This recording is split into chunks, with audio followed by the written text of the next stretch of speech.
Hi, it's your girl Ebby, and welcome to another episode of Six Star Talks. Today we have an amazing guest here with us. This is the first time he's ever been in the studio, and I wanted to welcome him. He works in the community, he works with a lot of young people, and his name is Giovanni. Giovanni, how are you doing? I'm good. Thanks for having me on the show, folks. It's good to be here. Thank you so much for being here and taking the time to come out. I know it's a little bit gloomy outside, but you brought the sunshine. So let's start off by finding out who is Giovanni. Who am I? That's a big question. I think first and foremost, just a kid from Toronto. Um, an artist, right? I've always been into graffiti art, mural art. It's kind of how I got my start with community work. I asked myself at a young age. Obviously, you're running around, you know, in the hip hop world, right? Graffiti, freestyling, beats, But there was a time where I was like, all right, well, what if I could like monetize this somehow, like make some kind of income. I'm in high school, late high school. And I started doing program facilitation, right? I started, working with a few different nonprofits that do arts-based activities. And so, I kind of got my start with community work in that aspect. So, of course, program facilitator. I've been a coordinator in a number of capacities as well, liaison. So, community kid, of course, an artist at heart. I think that kind of encapsulates who I am and where I got my roots and how I could define myself right now. Someone were to ask, which you just did. I'm someone. Yeah. Okay, so you mentioned that you do graffiti and that's how you started off. Yeah. Do you have any pieces? Like, do you have your tag name? Are you allowed to like say it, or is it like a secret society where you can't? No. I mean, Okay. I have lots of pieces. Like, I have lots of pictures. I have a portfolio where Wow. I mostly right now I do a lot of murals.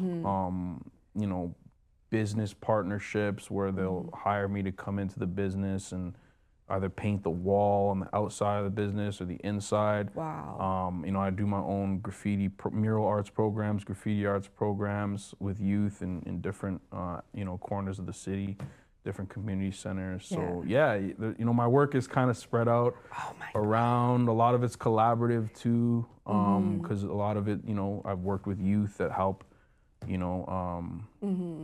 participate and they help curate the content of the murals. So definitely, I can show you guys a few pieces for sure. Yeah. That is honestly, that's so cool. I've always been into art, and it's just something that's so beautiful to be able to express yourself, bring out what's inside of you and share it with the world. And yes, definitely after you have to show me some of your work. Definitely, yeah. And if any, is there any specific place that you want to let the listeners know if they want to go check out your work? I think I still have a piece in Kensington Market. It would be tucked away in one of the alleys. Yeah. It's on the side of the cheese store in Kensington Market. If anyone knows where the cheese store is, it's like they got a yellow storefront, and there's a little alley to the left of that store. I think it's off Augusta. I might have a picture of your work in my phone. I'm gonna maybe. look through Honestly, it. It's been a while because the mural community, people are always covering up other people's work, and not out of disrespect. Sometimes, but it's more just because there's a limited amount of space, and the city's always changing. There's always new artists, so it might be underneath a few layers. Yeah. But if I'm lucky, it's still there. I gotta go see.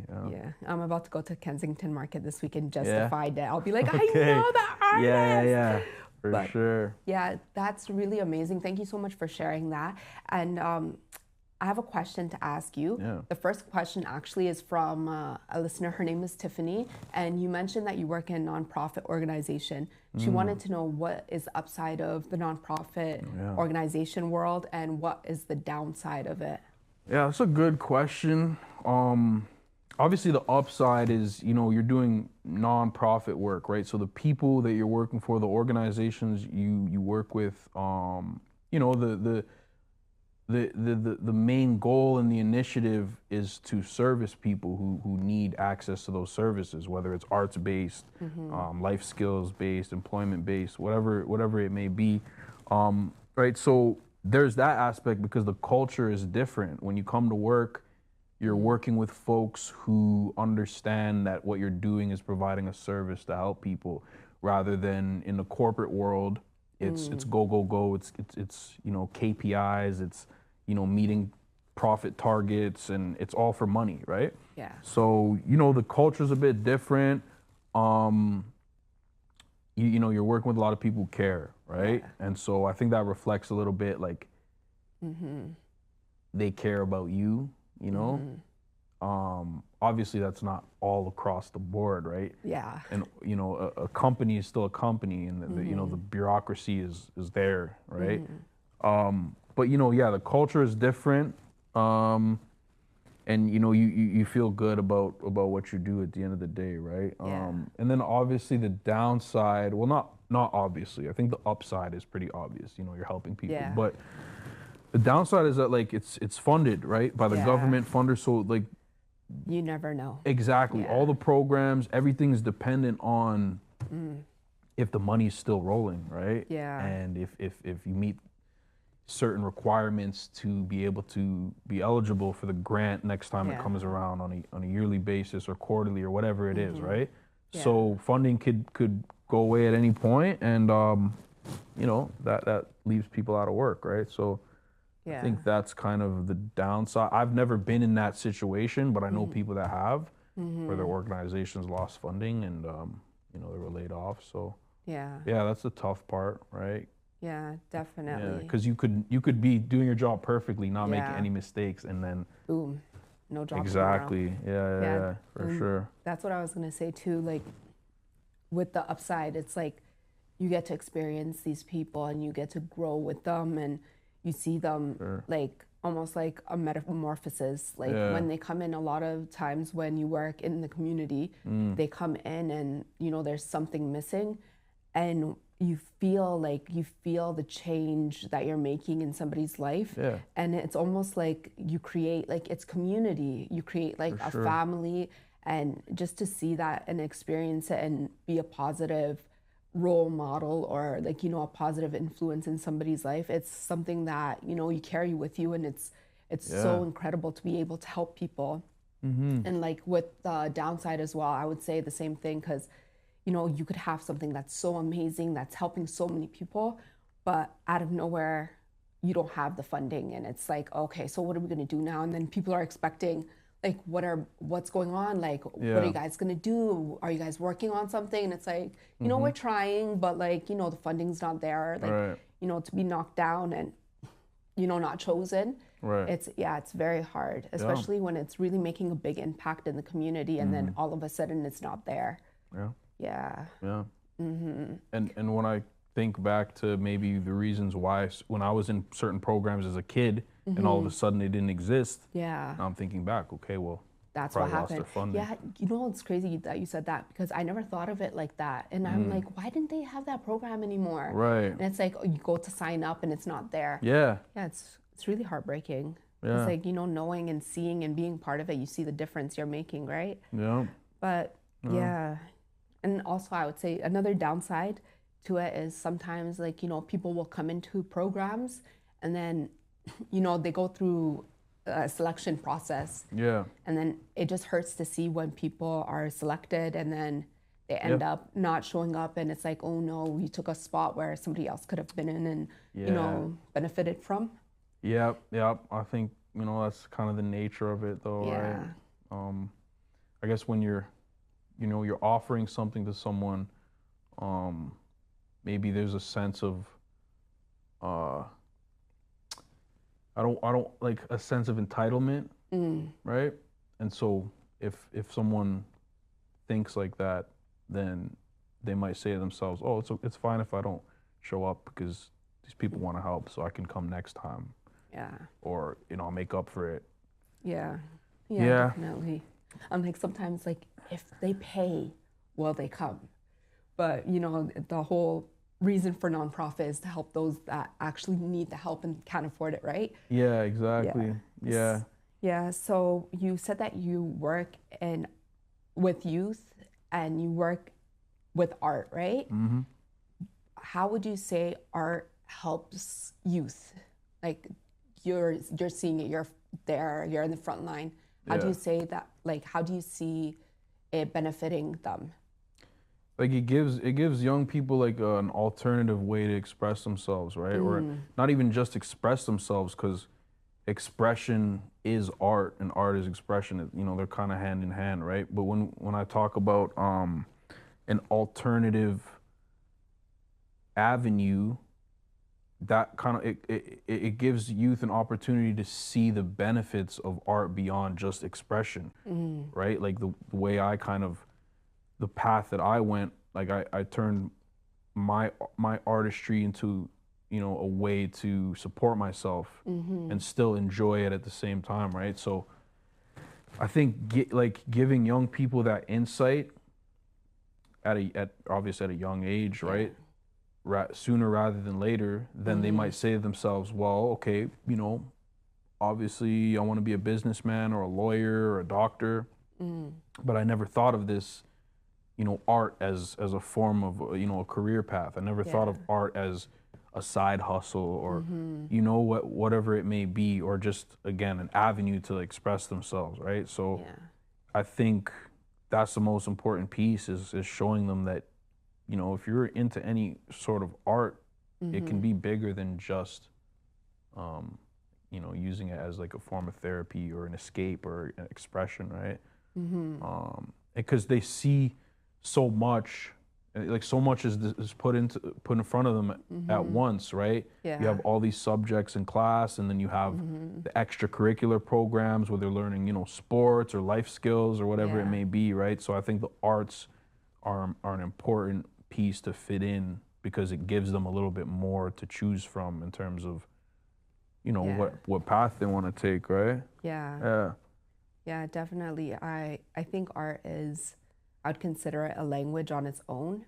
Mm. It's a form of expression, and through art, there's a lot of healing, Yeah, and for sure. everybody thinks in a different way. So to be able to create something and express yourself, it's like almost like a window Yeah. into the soul, and to be able to share that with people, I think is so incredible. Mm-hmm. And a lot of times, like, I feel like, when kids do go to school, they're taught like certain subjects are more important, and art is something that's like such a big form of expression. And I feel like the older you get, the more you get put into this box where it's like, okay, let's get rid of that. That's not important. These are the mandatory things that you have to Yeah. do. So it's almost like, like, the saying where you're trapped in the box, Yeah. like, think outside of the box. I Of feel like course. everything art is outside of the box. And, Yeah. the way the school system's kind of set up, it's kind of meant to keep you there. Right. Yeah, so I think it's Right. something that's so incredible. Like, and there's so many different forms of art, spoken word, visual arts, expressionism. Like, it's just so incredible that you're able to go into communities and help out. And you said you work with the youth. Would you ever consider like working with like the elderly? Of course. Yeah. Have you I ever? I haven't, no, but Okay. again, that avenue of expression, Mm-hmm. it's important in certain periods in Yeah. people's lives, right? That like forms a person. Yeah, because Mm-hmm. like I feel like young people, why are young people so obsessed with music and Yeah. rap culture and hip hop culture and Mm-hmm. just music in general? Mm-hmm. Because they're passionate about Yeah. how it sounds or how it makes them feel, Mm-hmm. right? Yeah. So giving that to older persons as well is important, right? And Yeah. kind of opening that door, Yeah. right? Yeah. You are saying that you give like young people the opportunity to find out, there's job opportunities in art, and it's Yeah, like, something that you love, you can make it into a job, right? for sure. Yeah. Imagine like an older person, you're able to give them that, like they were working 9 to 5 trying to survive, and then all of a sudden they have this opportunity where it's like, oh yes, this is something that I love, and it brings like sparks that joy in them, and then they Yeah. become like extremely popular or famous, and it's like, wow, like Yeah. this is hiding behind, like, the janitor, or like, the teacher, the Yeah. English teacher. It's happened. Yeah. It's definitely happened. And I mean, when we talk about art, it's music, it's visual art, of course, but also Yes. acting, Yes. drama. Like I don't know if you know the show Breaking Bad. Yes. So the villain, Gus Fring, Gustavo Fring, that's my favorite villain ever. But he started acting when he was like 45 or something, Yes. And then he got really big after Breaking Bad, and Yeah. so it's like you look at people like that, There's no it's like restriction. never too late. Yeah, I think even Samuel L. Jackson was in his 40s when he became Yeah? really famous. That's what I don't quote me on it. Yeah, I yeah, heard yeah. it in a short. Sorry, sometimes you Yeah. get your information Yeah, from places. YouTube I was like, shorts. it's just like, oh, then you see that Interesting. random information. Yeah, and then just you saved in like it there. because it's like Yeah, that you're okay. saving your Yeah, encyclopedia and you want to show exactly. someone later, Yeah. but you never go back to it. But yeah, Definitely, I don't know, definitely. yeah. I think Yeah. I think I'm gonna look it up Yeah. before I give false information, fake news out here. But and within Toronto, there's like a lot of organizations that do work in art, and it's like nonprofit organizations. Right. Can you name two that you really are very proud to see flourishing now? Yeah. Yeah. Unity Charity is one. Okay. Their their mission is hip hop for mental health. I think that's really important because, when we look at hip hop music, we don't often think about that aspect of people using it as expression and therapy and as like a tool to Definitely. make themselves feel, better, for lack of a better term. But yeah, Unity Charity, they're doing great work. They do a lot of breakdancing programs, so cool. DJing. Where are they located? They're in Toronto. Okay. Yeah, okay. yeah. They like do in work. the West End, East End. They do work all over the city. I've worked with them Okay. before. Yeah. Unity's great. Shout out to Mikey, Michael Prosserman. He's the founder and OG B-boy. He's probably one of the best breakdancers I've ever seen. I mean, I don't have much of a context because like I've only seen so much, right? Yeah. But there's dancers in that community, and they're hardcore. They're competing in Olympics and Red Bull, Red Bull competitions. So yeah, Unity Charity's one. They do great stuff.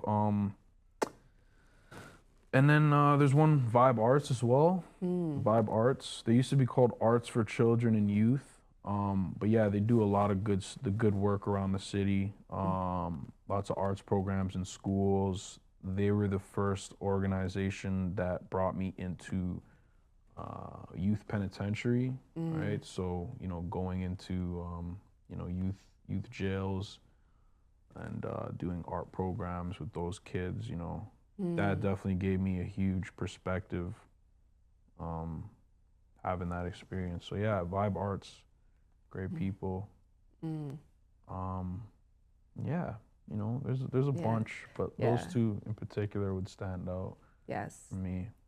Yeah. They seem like really cool. I want to check them out after. Yeah, for definitely. sure. I was like, what? Breakdancing? That's so awesome to be able to bring that, because it's like, culture and growth, and, you don't want to see any art forms dying. I haven't heard of a hip hop breakdancing class in the city. Yeah, it's alive and strong too. I remember being a child and trying to do the worm.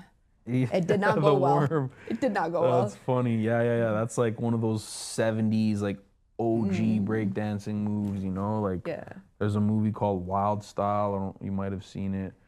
Don't old remember school that. flick, yeah, a lot of old school B-boys in that movie. A lot of old school graffiti writers there too, rappers, MCs, It kind of shows how how hip hop was like in the very beginning. You know. Yeah. So, yeah. Honestly, like that's really incredible. And I have to throw in the Film Stars project. Of course. They are absolutely amazing. They're creating so many opportunities for young people to be able to express themselves on film and through spoken word and through storytelling, creating films. It's really amazing. It's incredible to see people, you know, bringing their visions to life. Yeah. So definitely check them out. There's sure. a lot of galleries and photo shoots and so many chances and opportunities to put yourself out there. Yeah. But yeah. So the next question is from one of our listeners. His name is Ian, and he said he wanted to know, how do you think the city of Toronto is helping in the battle against mental health? The city of Toronto? Yeah. Well, I know there's a lot of organizations funded by the city that, you know, have mental health programs, mental health initiatives. So, you know, I don't think I know enough about the city of Toronto's like funding process and what organizations exactly they're funding for mental health. Yeah. But again, you know, I've worked with Unity Charity, and their whole mission is hip hop for mental health, right? Yeah. And they're one of the biggest arts charities, at least in the city, if not in the country. So, you know, I can definitely say that Toronto is a hot spot for anyone looking to participate in any of those programs. Like you come here and you'll find a great program that can, you know, that has the theme of mental health. Yeah. Whether it's fully focused on mental health or partly, you know, I think there's lots of opportunities to be, you know, involved. You just got to do a little bit of research and definitely, you know. But yeah, Toronto's a great place for programs in general. Yeah. Extracurricular arts programs, life skills, employment programs, you know. Definitely. What do you think the city can improve on at this point? Improve on? I think maybe having more drop-in centers, you know? Yeah. Like, because a lot of organizations are kind of in the pocket. You know, you got to really like know where they are. Yeah. But if they maybe had some drop-in centers in more public areas where you could go and seek quick counseling services, you know, without an appointment, that'd be nice.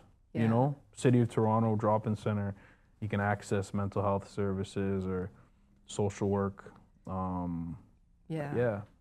That's actually such an amazing idea. Yeah, like we had them. I never thought of that. Do they exist? I don't know. Oh, wow. Well, like I don't think from the city of Toronto. I don't know. Yeah. Right? They I think if they had them like as much as they had Tim Hortons. Oh, could you imagine? Yeah, that'd be cool. Yeah, it's really hard to get appointments, right? Yeah, and then you reach a point where like the healthcare system is not doing so well, and you wait so long that you just forget that you went out to get that help. It's like they'll call you months later or years later. I think that's such a cool idea, like almost like a speaker's corner, but it's like speak to me corner. Yeah, exactly. You just drop in and get the help that you might need. And yeah, I don't know. I might have just made a little business concept. Actually, I would drop in for sure, 100%. Yeah, you know, one on every corner. Yeah. So I wanted to ask you, what would you say makes you feel like extremely passionate about working in the community and working with youth? I think just being able to like stay in tune with the new generation, you know, and learning from the new generations, right? Because you know the kids that come in, generation after generation, there's always something that you can learn from them. There's always something new that they bring to the table, whether it's slang or culture or just new perspectives of looking at bureaucratic and you know, looking at a bureaucratic society, right? I think Gen X or Gen Z. I think we're at alpha now. Yeah, alpha, it's crazy. Right? The things that they say, as witty and like as playful as they might be, they're like, you just said generations of things in this one little packaged, little clever way. Yeah. And like I get that all the time. Like, yo, these kids are smart. Like they really are. You know, and if you're able to see that, then you know you learn a lot, right? Yeah. It's like seeing that growth is really incredible, and like it's true they're so witty and they're so smart, and it's like, wow, like how do you think this way? And do you think it's because they're like they have access to the internet? Yeah. I do think it's. Yeah, because I'm like, how are all of them this funny? Like, it's not normal. Exactly. They see so much culture. They see so much comedy. They see so much news. They see so much information that, you know, even someone my age didn't, like, I might have been the last generation before that this information overload came in, or the access to the information overload. Like, yeah, I had a phone in high school, but like I wasn't scrolling Instagram and TikTok and whatever. Was there internet even when you're in, like, do we have internet on our phones? Yeah. I'm not that old. But okay. Yeah, no. I was like, but see, did you have internet on I your had phone? 2 gigs of data, and it was like $60. So of course I'm not running up my data because you know, because there was no caps on it. Exactly. Yeah, back then. So yeah, like I do think it's just they have access to so much info and they're seeing so much, and you know, the media, right? The TV shows that are out these days. Yeah. They're so graphic, and like there's a lot of things they're exposed to, you know. So video games, obviously. Definitely. For sure. Yeah. You know, like with that, do you think like that's also causing a lot of problems with the youth? Yeah. Yeah. Yeah, I do, because I think they just need to, like, there needs to be someone to kind of give them insight on how to digest the media in a way where they're not idolizing a lot of the things they're seeing, right? Yeah. Of course, there's a percentage of youth who are not going to internalize whatever stuff they're seeing in shows and TV and YouTube and TikTok and video games and music. Yeah. Right? Yeah. But I think, yeah, there's a lot of youth who get pushed in a certain direction because of the stuff they're consuming. But if there isn't that, like, that prevention piece, then, you know, later down the line, it becomes something where it's like an intervention. Yeah. You know, where it becomes harder to then peel or, you know, have them unlearn whatever they've internalized so much, you know. Like, media is powerful, you know. We love our shows, we love our music, right? But like as a young person, you're impressionable and you're absorbing. Very much so. You know, and I'm even speaking for myself too, because like when I was a kid and I'm listening to, you know, Wu-Tangs and, you know, Mobb Deep and all the old school stuff that, like, you know, we came up on, like, you're hearing these things repeated in your ears. Yeah. And the frequencies, they're coming in your ears, and you're listening to it every day. You know? It's almost like a mantra. Yeah, exactly, right? So there just needs to be some kind of, I think there just needs to be more awareness on that. Yeah. Right? Because, you know, obviously those industries make a lot of money. They do. So we're not gonna. Yeah, for sure. Yeah. Actually, we have a question from one of our viewers. His name is Ryan, and he wanted to ask you, why do you think that so many youth nowadays turn to violence? You know, I think if we talk about like American culture, you know, rap music, hip hop,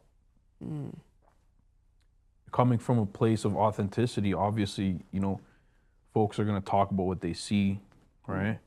And the content's going to be what it is, right? From the artist's point of view. So I think with people who don't have much of a choice or less opportunity, that's like very dominant in like small like American neighborhoods, right? Where it's like concentrated, you know? So like with that like content coming into music and being so powerful, right? I think it kind of influences a certain way of thinking in terms of young guys. Yeah. You know, young men, and maybe not having an older role model. Young men might, or young guys, teenagers, they might look at that music or you know, whatever content they're getting as an example of how to act or how to behave or how to be a man or how to not let anyone ever mess with you, you know? So I think that has a lot to do with it, just like coming like having that mindset as a young person that resulting to things beyond just using your mind to solve problems is like the way to go, you know? Yeah. Whether it's gun violence or even just acting aggressive or whatever the case is, right? Like I think it all starts from a certain place. Yeah. And then when we look at, I guess, you know, a city like Toronto, right? Where there's, I guess you could say, I don't want to say more opportunity, but like I think in a place like Toronto where there are programs to access and there, I guess, are like maybe a few more opportunities and paths to take. Yeah, like more of a variety. Yeah, I think it can be a little bit easier here to not end up on the streets. On the streets or resulting to, you know, any kind of violent reactions. Yeah. You know, and again, like I'm not saying places like New York and Atlanta and LA don't have opportunities, because again, I've never lived in those cities, you know. But I think just to kind of answer the question is because there's an influence, and whether we want to say that our people on this side of the border are influenced by folks on that side of the border, that's up for debate, you know? Yeah. Because culture's culture at the end of the day, and there's people struggling everywhere.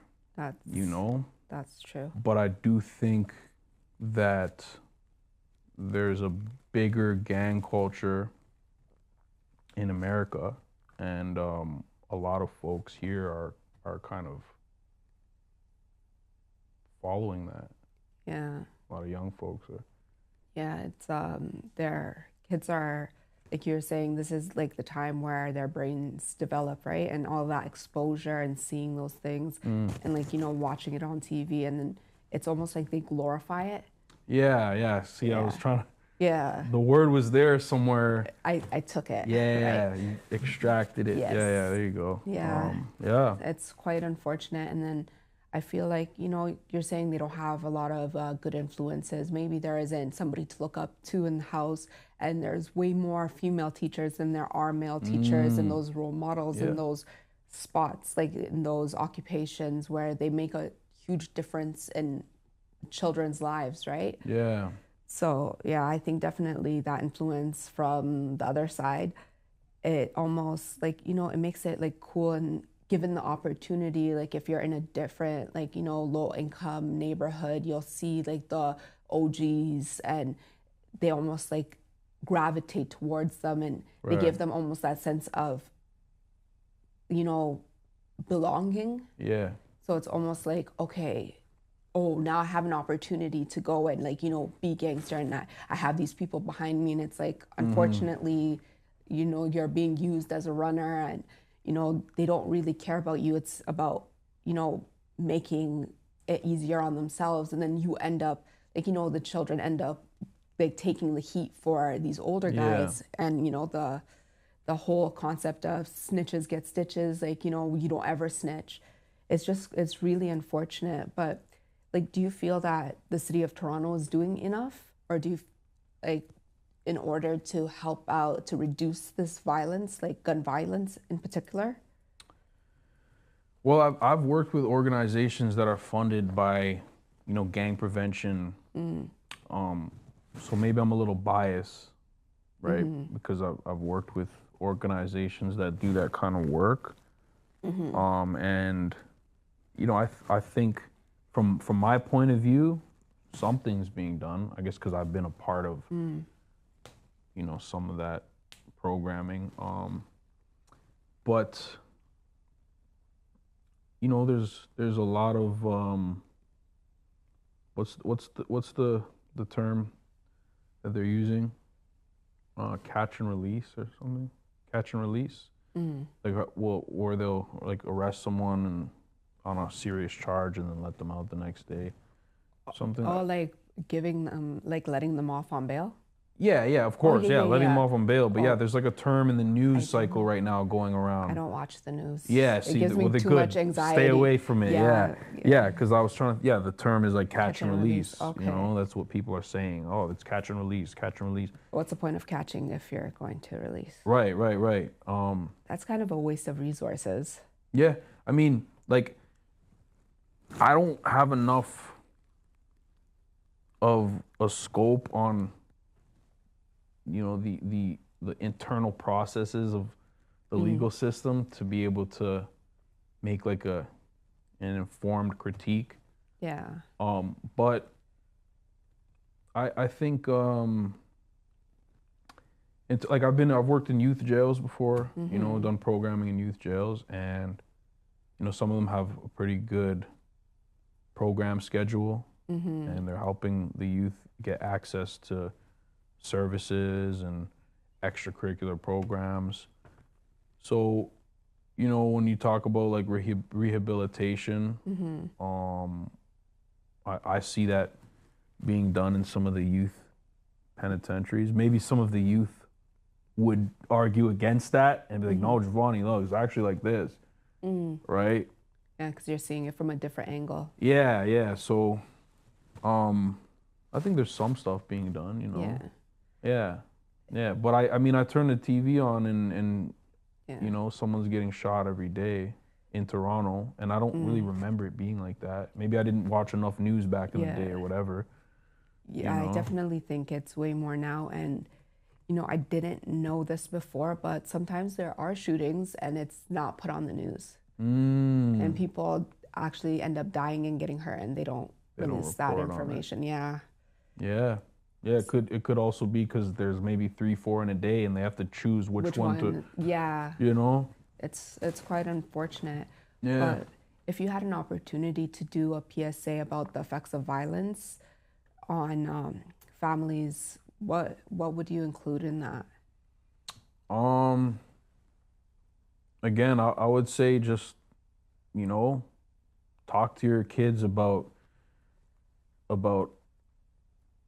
not internalizing and glorifying certain pieces of media, whether it's music or movies or, whatever they're consuming, like they got to understand that at the end of the day, a lot of that is entertainment, and, to glorify it and be what you hear and see is not the way, Yeah. But a lot of, especially young men, I think, are thinking like that.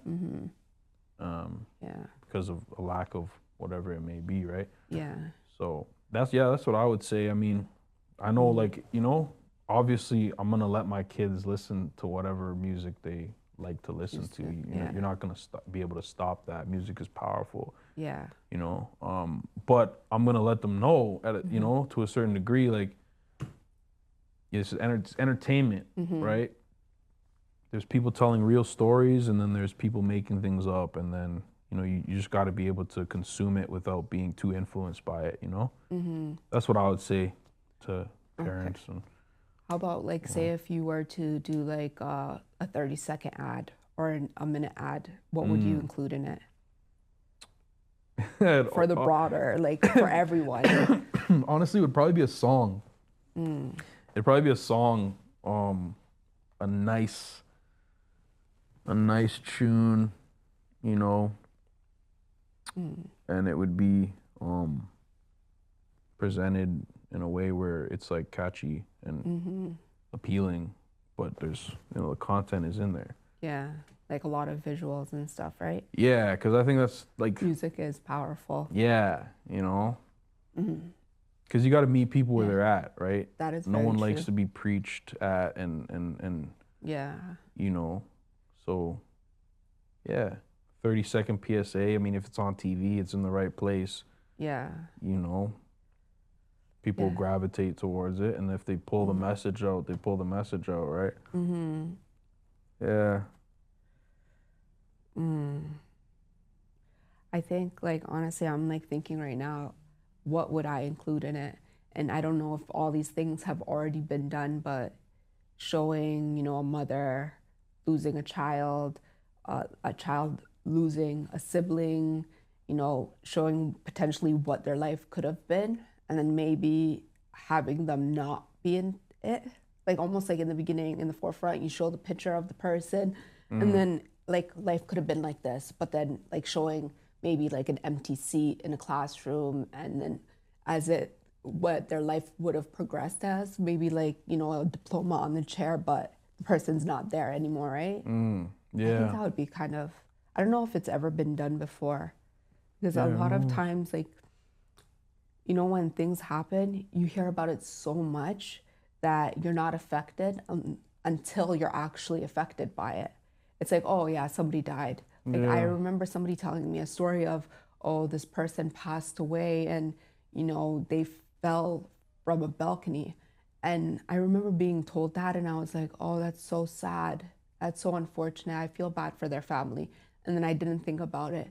And then I came to find out that it was somebody that I knew, and it hit me differently once I was like, oh, that was my friend.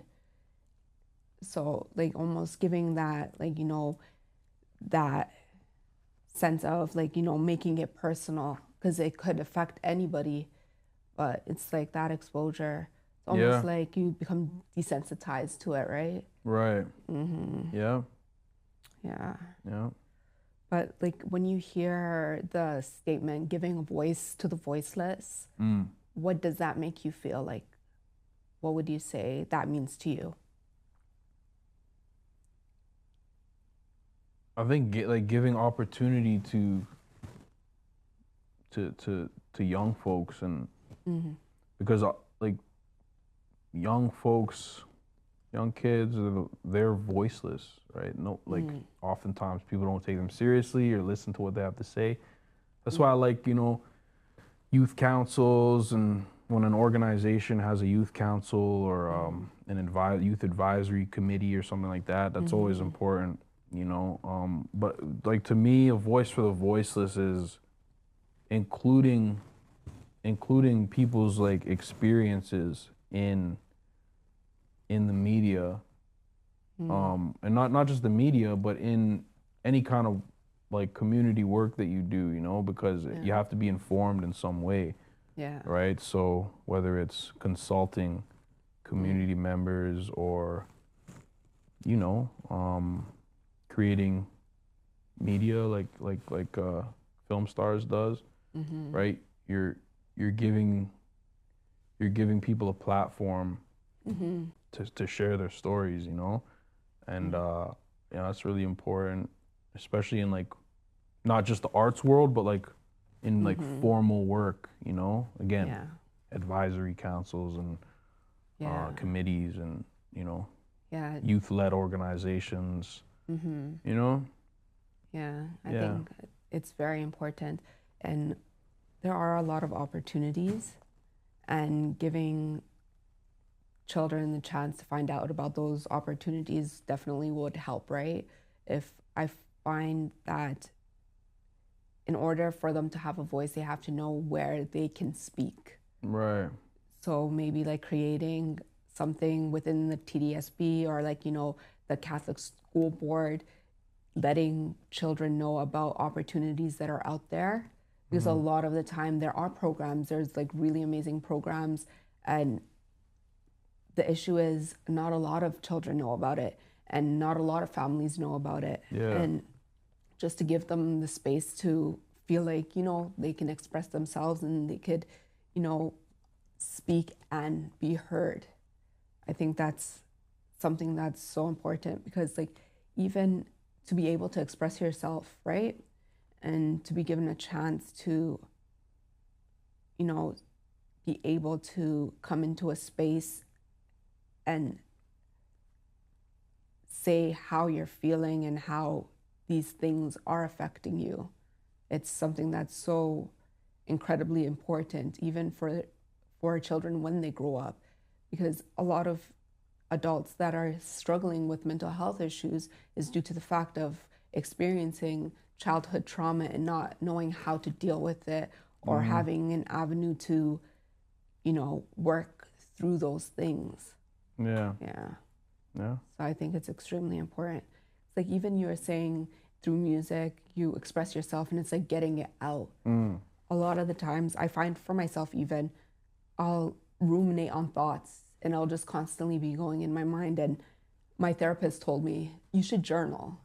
And I was thinking, wow, expressing yourself through music is like journaling out loud. Exactly, yeah. Yeah. Writing things down, Definitely. Yeah. Yeah.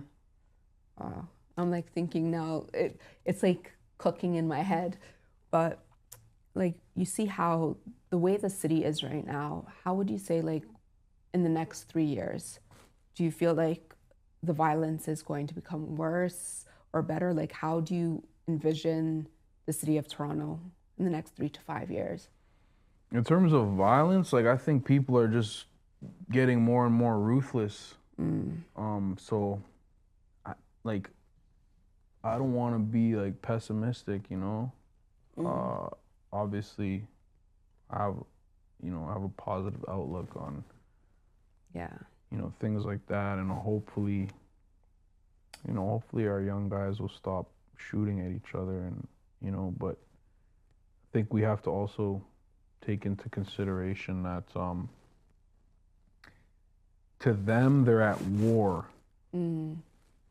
Yeah.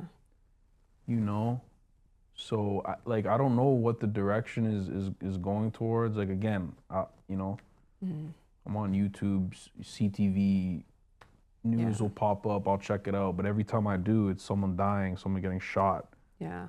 So, and again, like I don't remember it being like that. Again, I don't know if I wasn't watching enough news or whatever the case is, but if it's been escalating from as long as I can remember, then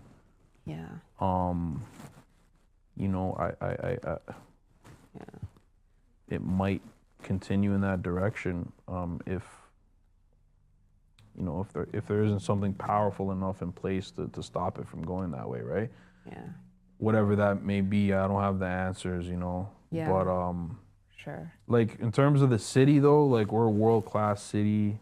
Yeah. There's so much going on here. Yes. But I am kind of concerned about people getting pushed out because the salaries aren't keeping up to the rent prices and the housing market. So, if the salaries aren't getting bumped up, then eventually you're gonna have and you're gonna have good, valuable people leaving the ecosystem, right? Yeah. And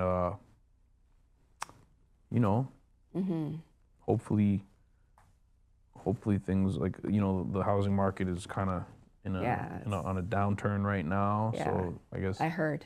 Yeah, things are like almost starting to even out. No, I don't. Yeah, will it? Yeah, I heard. Knows? I was listening to the news because I was at the dentist. They were saying that's when you check it. Yeah, that's exactly that's because it's when on, you're forced to, right? Right. They were saying that people that were buying brand new condos ended up losing so much money. Exactly. Because not enough people bought it, and they're like, we're at a loss. And it's like they thought that they were getting a good deal, and now it's like, ooh, we lost like 25% of the value within 1 year. Because they bought at the top. How they like to say in investing, right? Like you're supposed to buy low, sell high, but a lot of these people bought high and they're selling the way low. That it was going, it's like, oh, we got to get it before it goes even higher. Yeah. Right. But the thing about markets is they're always going to bubble up and then relax.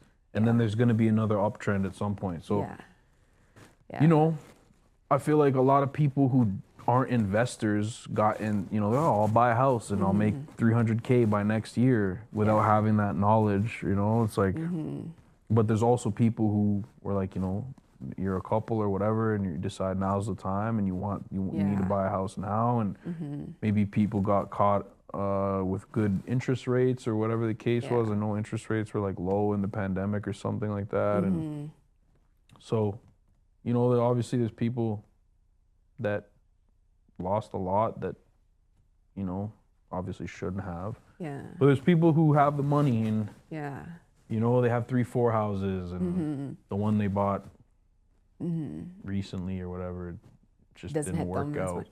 Do you think that maybe even with that, having not having access to housing is also causing violence? Like, do you think like not being able to pay your bills is having an effect on people?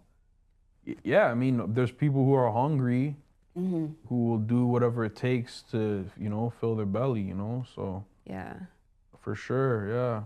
I was even thinking, like, you know, now how almost on every single corner there's like, you know, a cannabis store. Do you feel like that's also contributing to this huge increase of mental health issues? I don't know. Like, I know, you know, your brain finishes developing when you're 25, right? So I know there's been a lot of different studies in the recent years about, you know, cannabis use. But I'm not sure. I'm not sure if it contributes or not. What I can say is that, you know, if it's been decriminalized, so there's a lot less people in jail because of it. So. Yeah. Well, I wanted to thank you so much for coming, Givanni. It was a very insightful conversation that we had. And thank you guys once again for tuning in. If you have any further questions, you can log on to www.thefilmstarsproject.org. And once again, it's your girl, Evie, and thank you so much for joining us. Take care. Until next time. I'm chilling in the West End.